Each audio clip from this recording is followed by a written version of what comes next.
Bom dia a todos, aos amigos, irmãos que acompanham a Escola Bíblica Dominical da Igreja Batista de Sião. Bom dia, com graça, com paz do Senhor Jesus.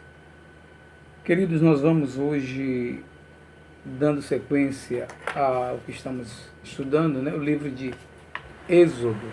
Esse é o tema da nossa Escola Bíblica Dominical. Nós, em lições passadas, vimos o que aconteceu depois que o povo sai do Egito. Lembramos isso até na aula passada. O número aproximado de hebreus que saíram do Egito rumo à Terra Prometida era algo em torno de 3 milhões de pessoas. Então vocês imaginem liderar, guiar um povo que sai na condição de fugitivo, já que o nome Êxodo significa fuga. Eles saem de forma apressada do Egito, rumo à terra de Canaã. E durante muito tempo, então, eles passam atravessando desertos. O principal deles é o deserto do Sinai, onde eles acampam durante um bom tempo. Enquanto eles são acampados, Moisés sobe ao Monte Sinai, e lá ele recebe o que já tínhamos visto também, a revelação de Deus para o povo em forma de leis. Essas leis foram importantes e são importantes porque elas garantiram a manutenção, a subsistência de um povo que sai da condição de escravizados. E durante esse período que eles passam no deserto, é interessante porque quando a gente pensa em desertos, a gente sempre pensa em condições inóspitas, ou seja, inapropriada para a vida humana. É no deserto que o povo experimenta o melhor de Deus. A começar pela travessia do Mar Vermelho, um mar que se abre para que o povo passe a pés enxutos. E no deserto eles são acompanhados por Deus, tanto de dia como de noite. Deus entra com provisão. O sustento não falta para o povo. Mas esse povo agora também estava passando por um processo de mudança, porque o que Deus queria justamente era formar uma nação, formar um povo. E nós sabemos, nós que vivemos num mundo ocidental, um país, ele é regido por leis. As leis são importantes para organizar um sistema, organizar um povo, organizar uma nação. Leis simples, leis específicas, leis complexas, mas são importantes. Imagine hoje se não tivéssemos as leis de trânsito, como seria o nosso trânsito. Olha que tendo leis de trânsito, nós somos o país que mais mata. Imagine se não tivéssemos. Então Deus estabelece com o povo uma aliança, isso já vimos. Essa aliança ela é estabelecida através das leis. Deus agora dá leis ao povo, Nós estudamos o Decálogo, ou os 10 mandamentos. Quando Deus então estabelece que era uma forma de firmar aliança com o povo. E Deus agora vai, na lição de hoje, a nossa lição é a instituição, ao contrário, a instituição do sacerdócio. O povo estava no deserto, caminhando, e Deus queria, a todo tempo, estabelecer uma relação com este povo. E essa relação era estabelecida através, principalmente, do cumprimento das leis que Deus pediu para que o povo cumprisse. Se você olhar o texto, nós vamos ver algo interessante no versículo 20. No capítulo 20, verso 1, Deus dizendo assim: então falou Deus todas essas palavras. Eu sou o Senhor, teu Deus, que te tirei da terra do Egito, da casa da servidão. E ele começa com aquilo que nós chamamos de primeiro mandamento, quando ele diz: não terás outros deuses diante de mim. Então Deus estabelece normas. Deus estabelece leis. Vimos que essas leis, hoje nós chamamos às vezes a lei de dura, mas nós vimos que a lei era uma dádiva. Era justamente por Deus amar o seu povo que Deus criou as leis para que o povo vivesse em harmonia um com o outro e também com Deus. Essa era a intenção. Então Deus também, ele vai estabelecer o sacerdócio. Ou seja, Deus agora, ele quer um povo, e esse povo é um povo exclusivo. Os hebreus consistem num povo exclusivo, separado para o louvor da glória de Deus. Quando você abre a sua Bíblia, em Êxodo, capítulo 28, o versículo 1, diz assim: faze também vir para junto de ti Arão, teu irmão, e seus filhos com ele, dentre os filhos de Israel, para me oficiarem como sacerdotes, a saber, Arão, seus filhos, Nadab, Abiú, Eleazar e Tamar. E o 2, farás vestes sagradas para Arão, teu irmão, para glória e ornamento. Então nós temos aqui, a primeira coisa que nós vamos ver, é que Deus, ele chama para si um povo, vocaciona esse povo para viver separadamente, viver em santidade, ou seja, um povo, mesmo num contexto como era aquele contexto, várias nações pagãs, idólatras, Deus comissiona, Deus convoca a nação de Israel para viver separado, viver em consagração, viver em adoração, viver em santidade. E para isso Deus então estabelece o sacerdócio. Ele então escolhe essa tribo aqui, que é a tribo de Levi, escolhe Arão, irmão de Moisés, e os filhos de Arão, para que esses fossem consagrados exclusivamente para o sacerdócio. Daí temos então a chamada tribo de Levi, ou seja, os levitas, aqueles que eram separados, uma tribo que foi separada, inclusive não recebeu herança, porque a herança deles era servir ao Senhor durante toda a sua vida.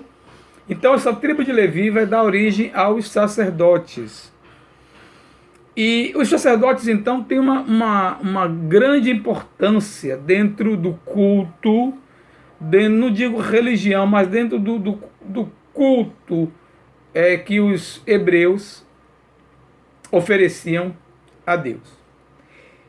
E justamente por conta dessa relação de Deus santo, homem pecador, é que se estabelece o sacerdócio, ou seja, homens separados,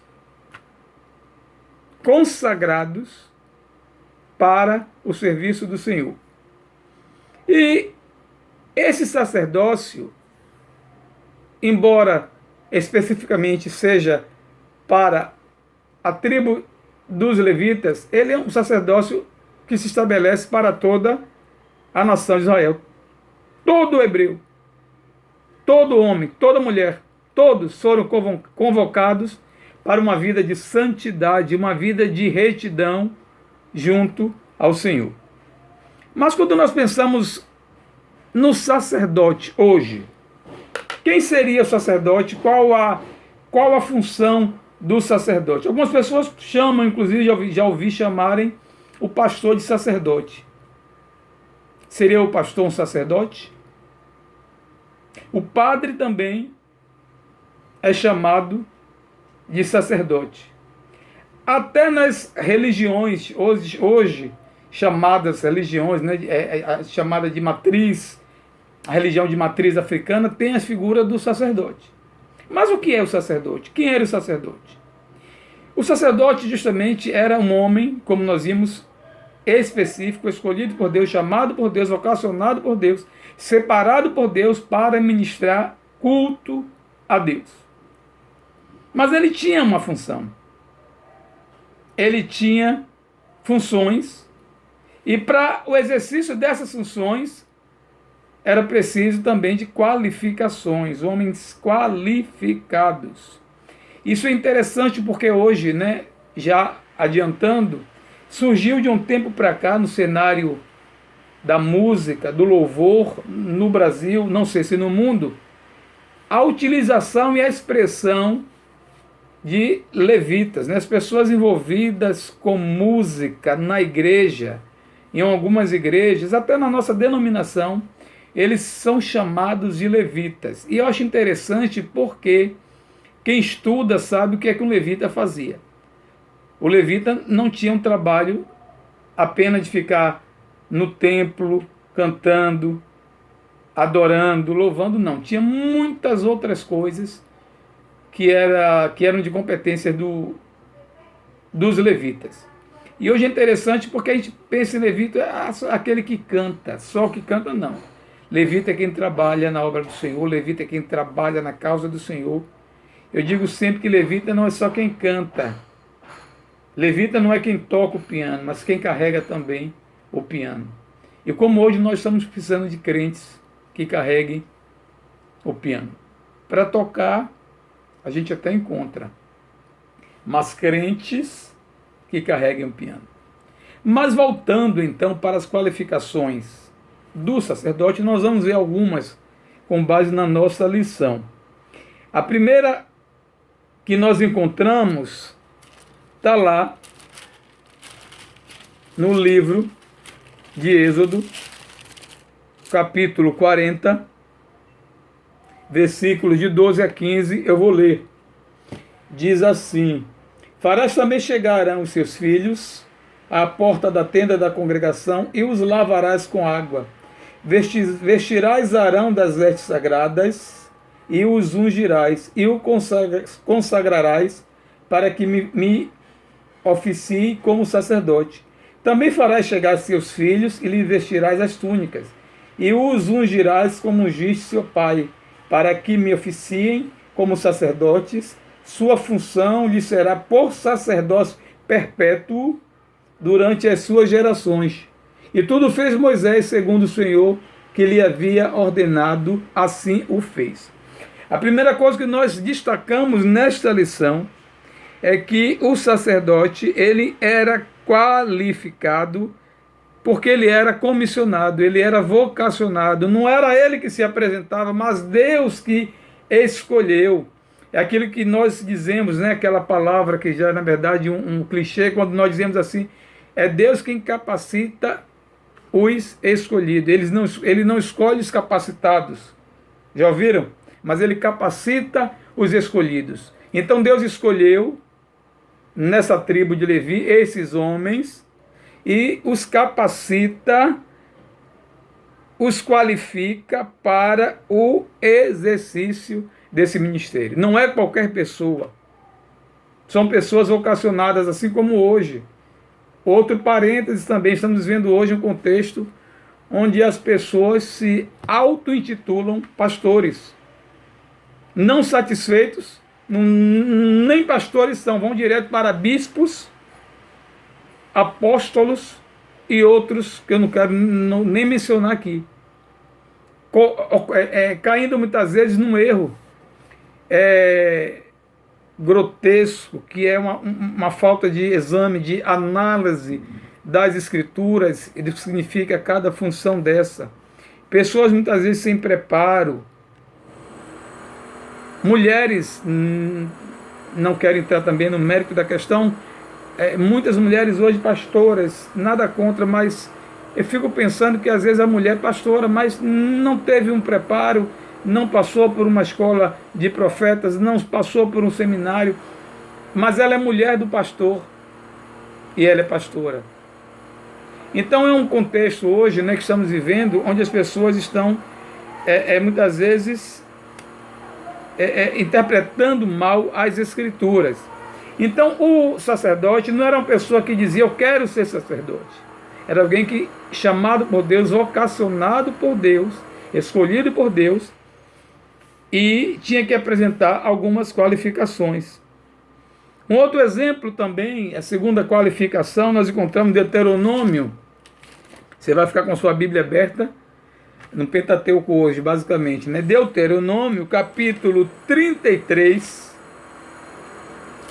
de Deuteronômio, o versículo 9.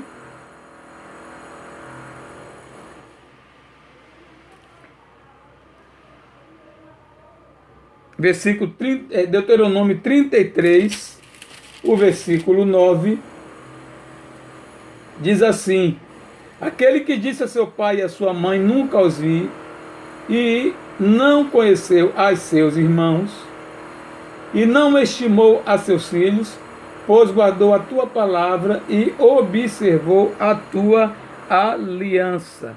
Aqui está falando que uma outra qualificação para um sacerdote é que o sacerdote tinha que guardar a aliança, tinha que ser fiel a Deus, tinha que praticar o que Deus exigia através da lei, ou seja, tinha que ser alguém que seguia os mandamentos, os preceitos que Deus passou para o povo, tinha que ser fiel, é aquilo que nós chamamos hoje de fidelidade doutrinária, tinha que ser fiel ao que Deus ensinara ao povo, ao que Deus tinha passado para o povo. Então tinha que ser alguém não só conhecedor da lei, mas alguém que praticava, alguém que guardava a lei de Deus no seu coração. O terceiro aspecto, hoje já seria talvez, né, hoje no mundo plural, onde essas questões já estão sendo debatidas, aqui no contexto não, há uma exigência que está lá em Levítico, volte um pouco, Levítico 21, diz o seguinte: nenhum homem da descendência de Arão, o sacerdote, em que houver algum defeito, chegará para oferecer as ofertas queimadas do Senhor.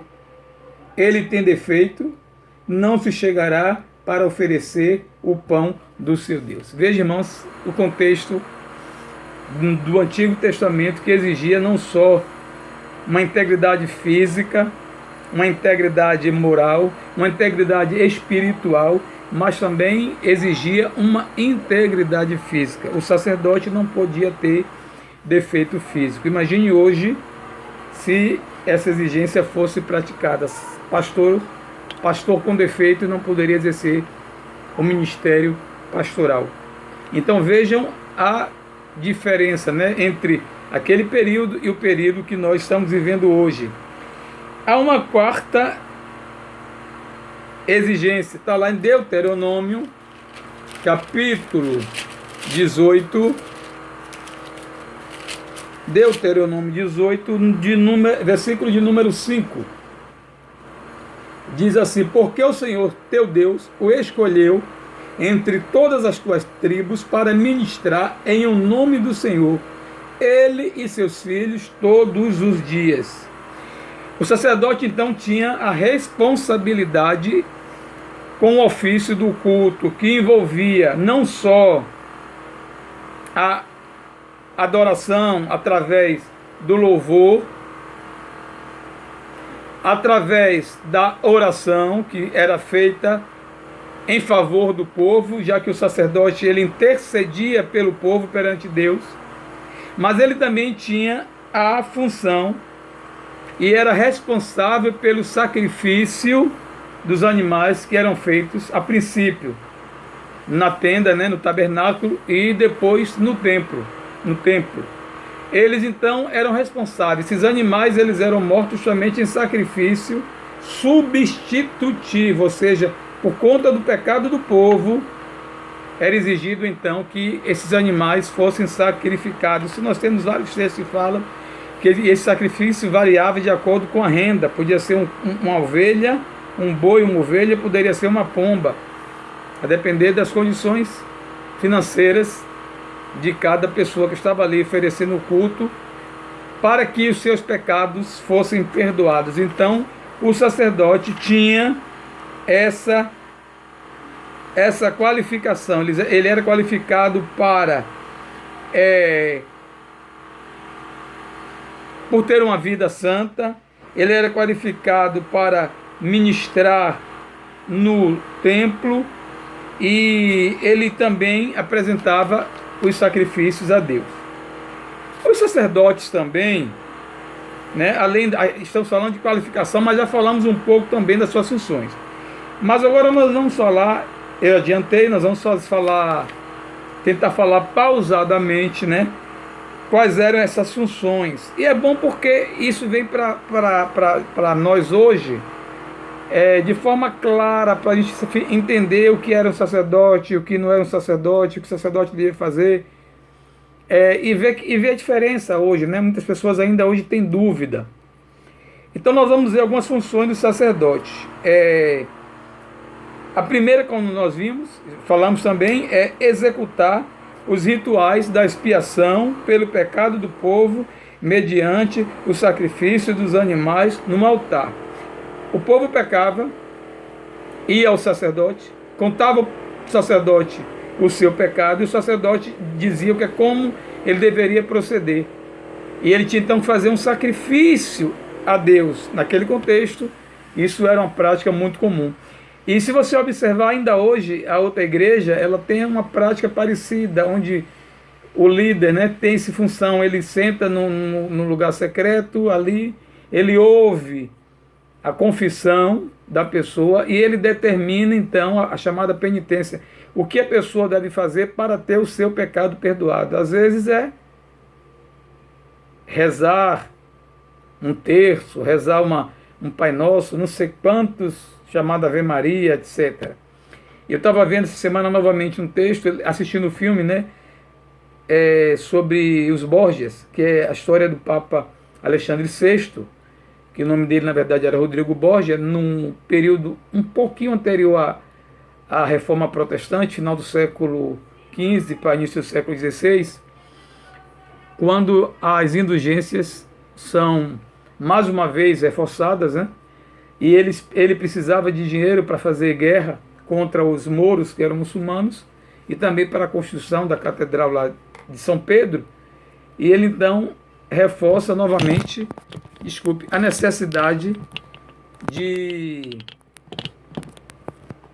necessidade de cobrar do povo as indulgências. Então o povo pagava através dos tributos, né, através de dinheiro e de moeda, pagava pelos seus pecados. Então o povo pecava, ia lá e colocava a sua oferta e o seu pecado estava perdoado. No auge da reforma, um dos que arrecadava a reforma, não sei se Tétis, ele disse o seguinte: cada moeda que cai no gasofilácio é uma alma salva. Graças a Deus que vivemos hoje um outro contexto. Isso por conta da graça. A graça de Jesus. Vivemos hoje o Evangelho da graça. Vamos falar um pouquinho daqui a pouco a respeito. Então, eles ofereciam esse sacrifício pelo povo, mas eles também oravam pelo povo, intercediam pelo povo. Deus fala muito nessa questão, né, de que nós devemos orar uns pelos outros. Diz o texto lá no Novo Testamento que a oração de um justo muito pode em seus efeitos. Então, eles também oravam, já que eles tinham acesso a Deus. Ninguém melhor do que o sacerdote para orar pelo povo. Então o sacerdote orava pelo povo. O sacerdote também exercia um outro ministério, outro exercício, né? Exercia, que era consultar a Deus. E Deus naquele momento ainda falava, né? Veja que ele falou, algumas vezes ele falou com Moisés. Ele falava também aos sacerdotes. E uma forma que eles usaram para entender Deus falando e entender a resposta de Deus era o uso de Urim e Tumim. Inclusive estavam, parece que essas pedras estavam no peito do sacerdote. Se você quiser conferir, está lá em Deuteronômio 17:9. O sacerdote também tinha uma outra missão, que era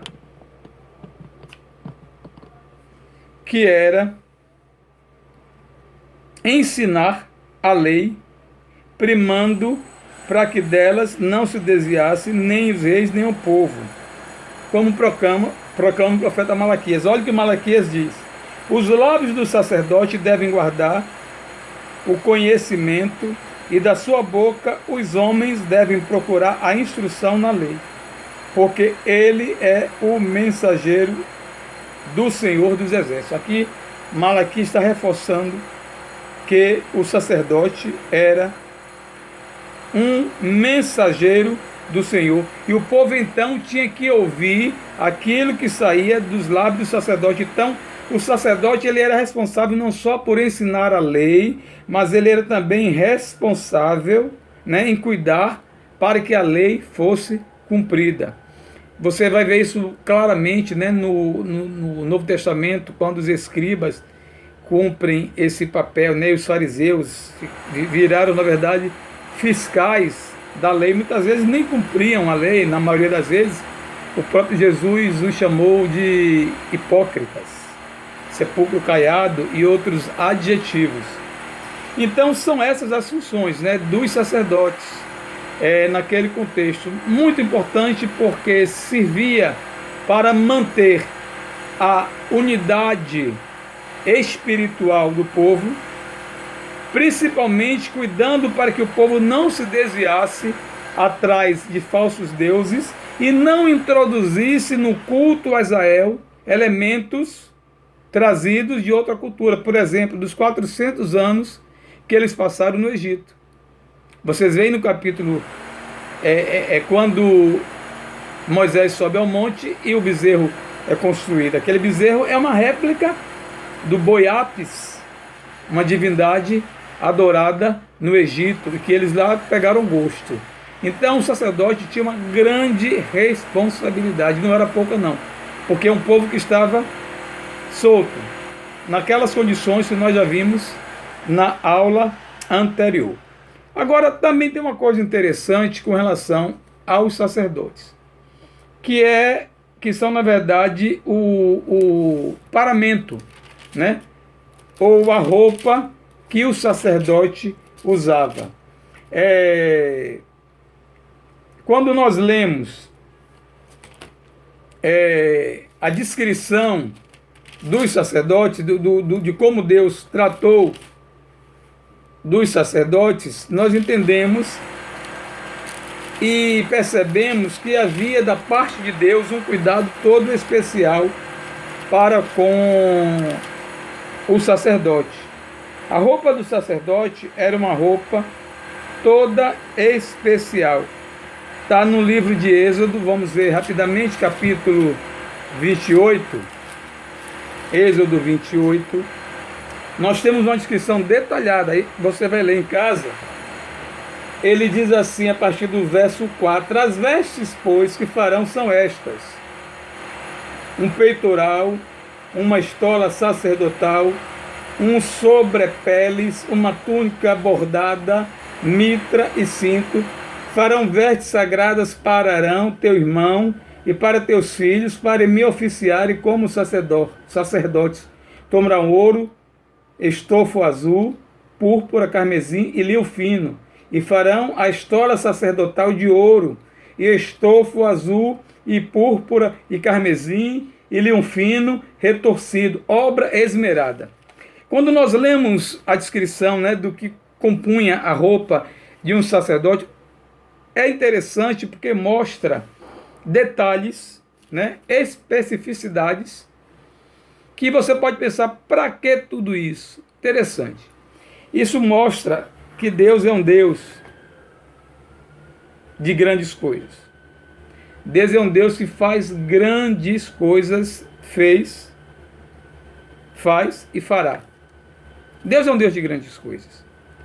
Mas esse Deus que é um Deus de grandes coisas também é um Deus das pequenas coisas. É um Deus de detalhes. Deus gosta de detalhes.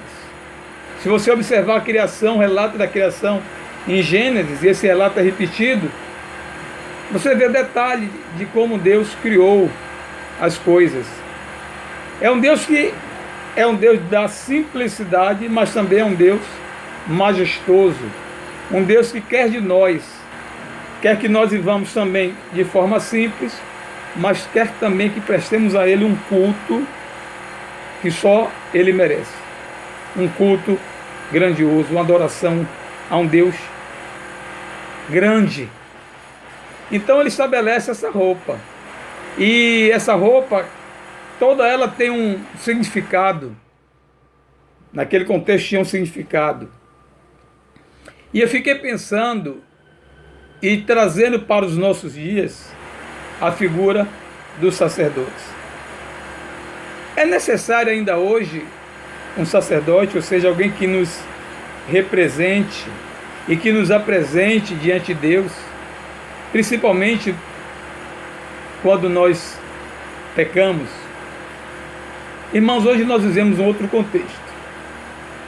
E esse contexto, ele é inaugurado através de Jesus Cristo. Hebreus vai dizer que Ele é o nosso último e único sacerdote. Não há ninguém entre nós e Deus a não ser Jesus Cristo. Através dessa nova aliança, feita, tendo como sombra o Antigo Testamento e as figuras do Antigo Testamento, nós temos Jesus Cristo agora, o nosso sumo sacerdote. Não há ninguém que possa nos apresentar e nos representar diante de Deus. Ninguém, porque nós temos livre acesso à pessoa de Deus através de Jesus Cristo. Isso se deu somente porque Ele morreu em sacrifício por nós. O sangue dele foi derramado na cruz, para que eu, você, hoje tivéssemos acesso a Deus. Temos livre acesso a Deus através de Jesus Cristo. E ainda podemos ir além. Quando você abre a carta que Pedro escreve, e ninguém melhor do que Pedro, judeu de raiz, quando ele escreve na sua carta, primeira carta do apóstolo Pedro, o capítulo 2, o versículo 5, ele diz, 1 Pedro 2,5, ele diz: também vós mesmos, como pedras que vivem, sois edificados, casa de oferecer de sacrifícios espirituais, agradáveis a Deus, por intermédio de Jesus Cristo. Interessante, aqui ele está falando da igreja. Nós somos pedras desse edifício que é a igreja do Senhor. E esse edifício é o local onde hoje a igreja, o templo, não o templo físico, não a igreja física, mas nós, pedras vivas, templo do Senhor. O próprio apóstolo Paulo, escrevendo aos Coríntios, ele diz: não sabeis vós que sois templo do Espírito Santo que habita em vós? Agora nós, em Cristo Jesus, nós temos e somos sacerdotes. O apóstolo Paulo vai dizer que nós somos sacerdotes.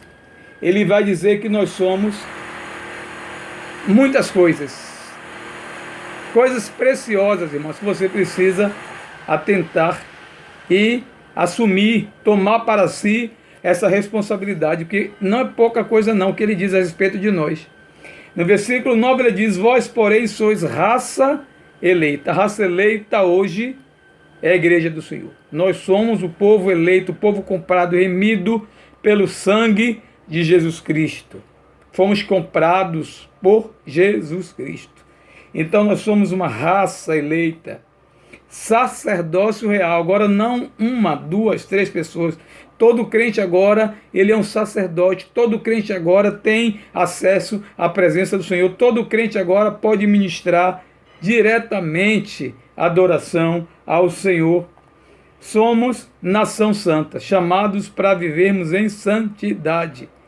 Buscai a santidade, buscai a santificação, sem a qual ninguém verá o Senhor. Como carecemos hoje, irmãos, de uma geração santa, uma geração que não se corrompe, uma geração que não se molda, com base lá em Romanos 12:1, quando diz: não vos conformeis, não tomem a forma do mundo, mas transformai-vos pela renovação da vossa mente. Uma nação santa. Uma nação santa é uma nação que tem a mente de Cristo. Nós temos a mente de Cristo.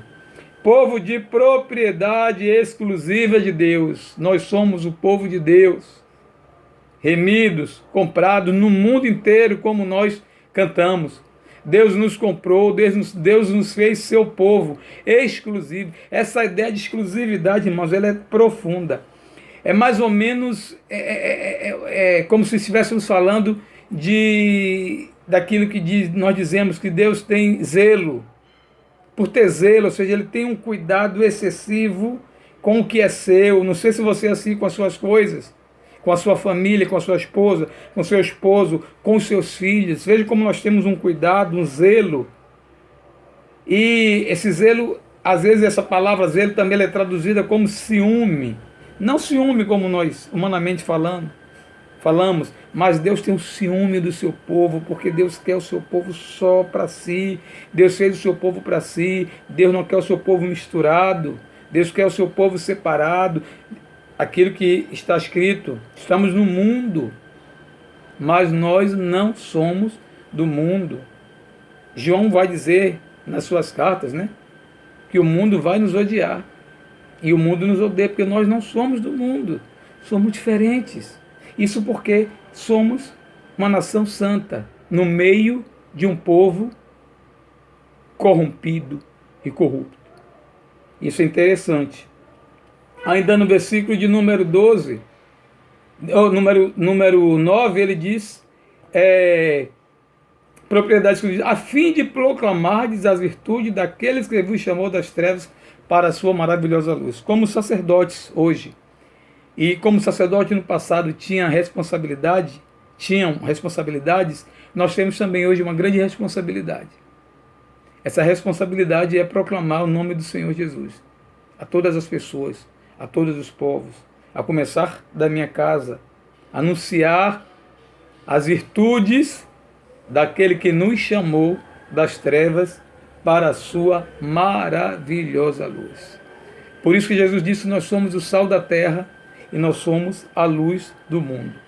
Então nós temos essas funções, né, para nós hoje, que se assemelham às funções e às responsabilidades de um sacerdote. Então é de extrema importância, irmãos, já indo para o final, é de extrema importância que nós hoje tenhamos cuidado com a nossa vida. E não gosto muito dessa coisa quando a gente diz a vida espiritual e a vida secular, não. A nossa vida com Deus. A responsabilidade que nós temos hoje, através do nosso exemplo, através do nosso testemunho, entendendo que nós não estamos de passagem, não estamos à toa no mundo. Estamos aqui com uma missão, e essa missão é viver para a glória de Deus. O sacerdote tinha essa missão. Não só viver para a glória de Deus, mas ensinar o povo também a viver para a glória de Deus. Estamos hoje vivendo dias conturbados, difíceis. No seio da família, hoje tem sido difícil criar filhos com valores espirituais, valores cristãos, valores éticos. A sociedade está totalmente perversa, corrompida. A televisão, a mídia, tantas coisas hoje que exigem de nós um testemunho. E a minha oração é que nós possamos viver de forma digna, agradando em tudo a Deus. Que a nossa vida seja de fato um exemplo para outras pessoas. Que sejamos sacerdotes. Que você seja um sacerdote no seu lar, a começar do seu lar. A Bíblia fala que o homem, o marido, santifica a esposa. É o marido que exerce o sacerdócio no lar, ele é o cabeça do lar. Ele entende a responsabilidade de manter a família em direção ao Senhor. Claro que a mulher tem um papel muito importante, a mulher, ela é adjutora, ela é colaboradora. Sabemos que em muitos lares as mulheres ocupam essa função, mas cabe a nós aqui, né? A necessidade hoje de buscarmos o que Deus nos ensinou enquanto homens, né? Sacerdotes do lar. Homens que exercem o sacerdócio com a família. Agora estou me dirigindo de um modo geral à família, né? Tanto o homem como a mulher, todos nós somos sacerdotes. Os filhos também sendo liderados pelo sacerdote, pelo pai, pela mãe, mas também sendo sacerdotes, já que todos nós temos essa responsabilidade. Então, o meu desejo e minha oração é que essa lição sirva de exemplo, né, para nós hoje possamos abrir os nossos olhos, perceber que ainda podemos viver desta maneira, agradando a Deus, exercendo o nosso sacerdócio. E só fechando, lembrei de uma coisa interessante. Hoje nós podemos exercer o nosso sacerdócio. Você pode exercer o seu sacerdócio, hoje nós vamos chamar de ministério. E esse ministério, ele é exercido principalmente através dos dons que Deus concede à sua igreja. Ele deu a cada um de nós um dom. E esse dom deve ser descoberto e deve ser usado para a glória de Deus. Onde você estiver, na igreja, em casa, no trabalho, na faculdade, em qualquer lugar, você pode ser um canal de bênção. Você pode levar pessoas a Deus. E pode também trazer Deus para as pessoas. Que Deus te abençoe na manhã neste dia. Seja um dia de bênção na presença do Senhor. Em nome de Jesus. Amém.